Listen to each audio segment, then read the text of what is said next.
Hello, everyone, and welcome back to Unboxed Learning. I'm your host, Anjanette Farrar, the Unboxed Educator.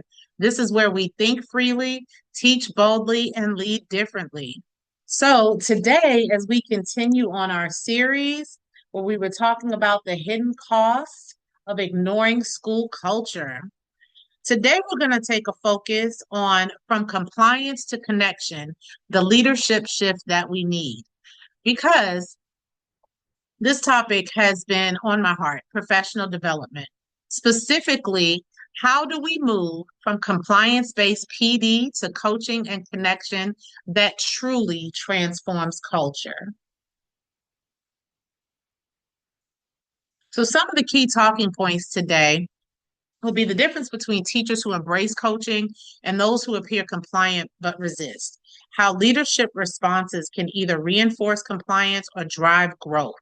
Why PD as a checkbox culture doesn't improve instruction or student outcomes. And then we'll dibble and dabble on a little bit of research as to what makes PD effective and how we can better do instructional coaching, PLCs, and reflective practices.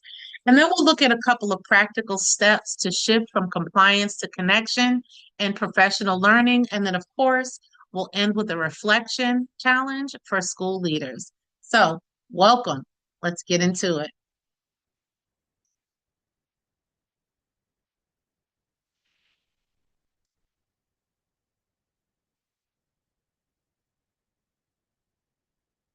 All right. Hello, everyone, and welcome.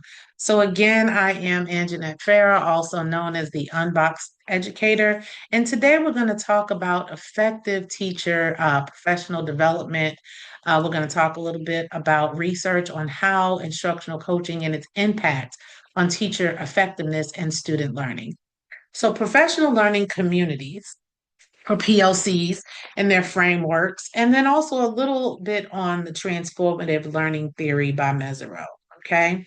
So I want you to just take a moment and pause and think about what does it currently look like in your schools? How are you currently leading PLCs? Okay. What does that look like for your teachers? What does that look like for you? What is that prep time? So that's just something I want you to kind of start wrapping your mind around as I tell this personal story. So, as some of you may or may not know, I work currently as an education consultant and I go to different school districts and help with teacher effectiveness.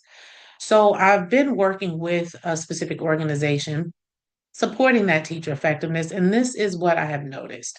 So, some teachers really lean in. They're eager to grow, they're open to feedback and they're ready to reflect, right? And I'm sure some of you have experienced this as well. However, others, what do? They nod along, they take copious notes or what appear to be copious notes. They may be even have a smile on their face during training. They may even look receptive, but afterwards, they may either complain privately to their peers or privately to administrators about the very support that they actually need. Okay. So I want you to think about that. And real pause for those of you on the video, get into this t-shirt. Black educators matter. I love it. All right. So back to the program. And too often, administrators, they don't hold the teachers accountable.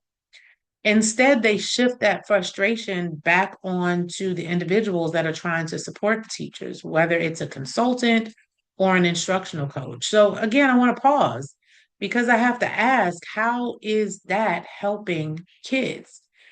If teachers aren't pushed to grow, and if leaders choose appeasement over accountability, then PD becomes compliance. And compliance does not change classrooms.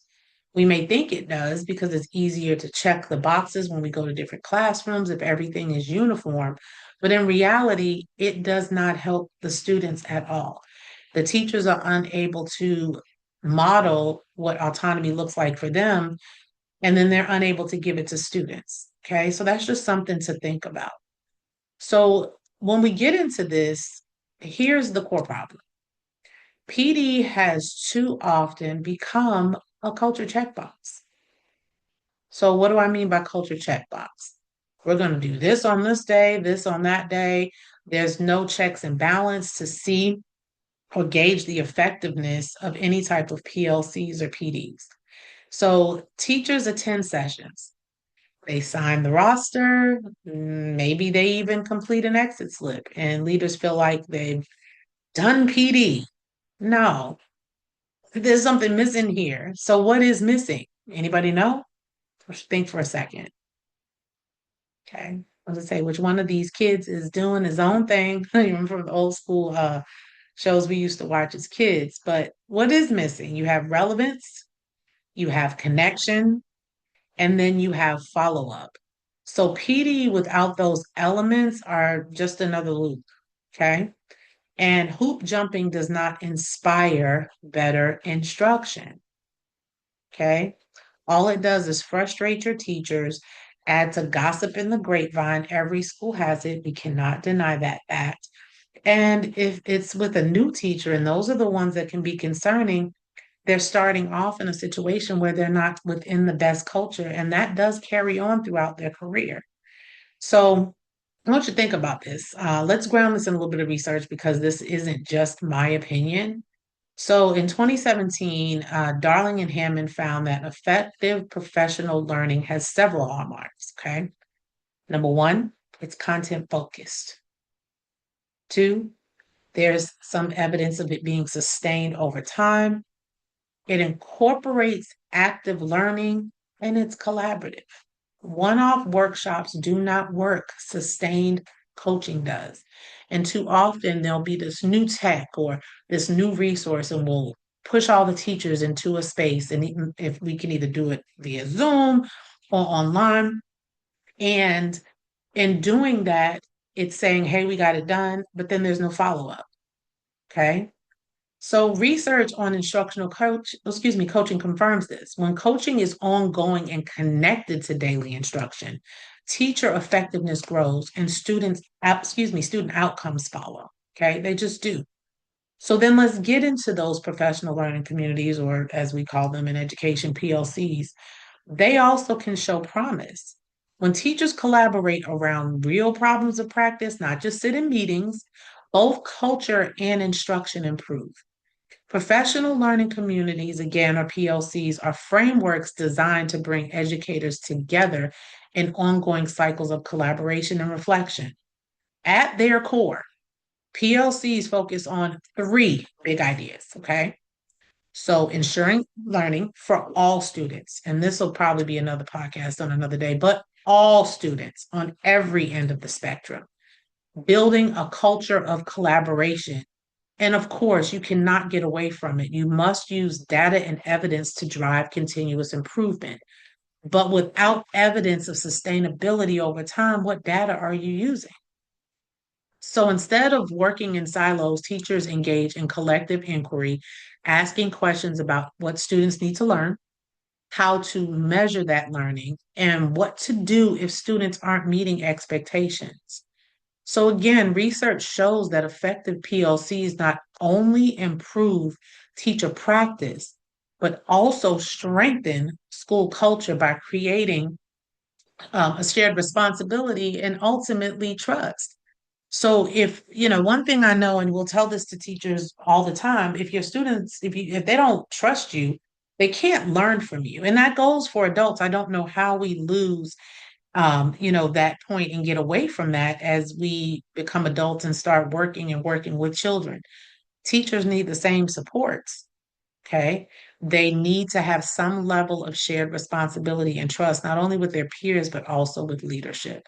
So then that brings me to a big one, reflective practice, right? So learning theory by Mesereau tells us that when educators critically reflect, they begin to shift their beliefs. That's how lasting change takes root. Okay. So that evidence is clear. Compliance doesn't move the needle. We may think it does, but it doesn't. Connection, coaching, and collaboration do. Okay. So I want you to think about that. I'll repeat it again. Connection, coaching, and collaboration do. So take a moment Pause, reflect on that. If you want to take some notes on this part, it's probably be a great time to do that. And then we're going to just go through the different steps. And step number one, reframing professional development as coaching, not compliance. Shift the mindset from we have a PD today to we're in a coaching cycle. We're here to support you. The next step, embedded collaboration. Make PLCs purposeful. Use protocols. Okay. Let teachers wrestle with the data and design solutions together. Again, oh, excuse me, no pun or all puns intended here. Unbox your teachers. Give them an opportunity to feel that discomfort. I heard once, I've never seen a lobster out of its shell, but if you think about it, there's a reason why you never see a lobster out of its shell. It's vulnerable at that point, and it has to come out of the shell. It's all soft and squishy until it gets a new shell, right? Or at least that's what I've been told. Okay. So just think about that. That discomfort will help them grow and get a new shell, right? Step three, prioritize reflection. Build reflection into every session through prompts, journals, or video feedback. Give them a chance to give you feedback on whatever it is that you've placed in front of them. Too often, we hand out a pamphlet or a notebook, they take notes, and we send them on their way. That does not give you sustainability over time. And step four, balance accountability with support. Say we're holding you to high expectations, but we're not leaving you alone in it. That builds trust. Again, to talk back, people will not learn from you. People will not listen to you if they do not trust you. And step five, leaders, model the mindset. Show your vulnerability. Be the squishy lobster. Admit that you're learning too. Okay. Your staff will mirror what you model.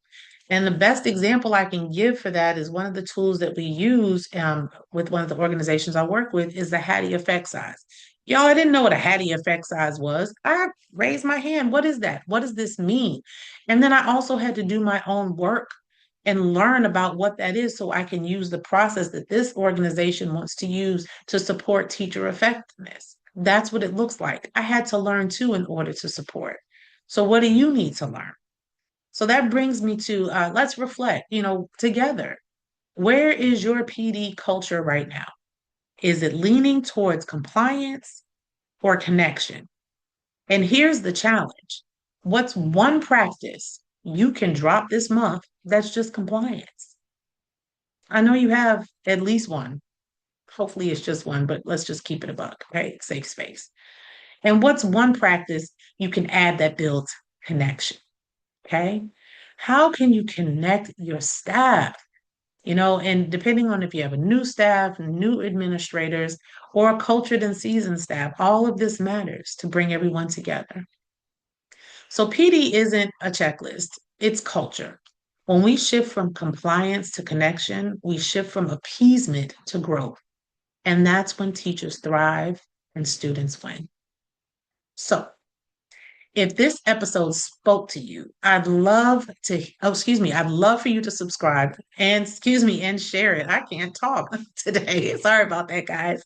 And share it with another educator, a leader, and join me on this journey at unboxedlearning.org. So again, I am Anjanette. I am also known as the Unboxed Educator.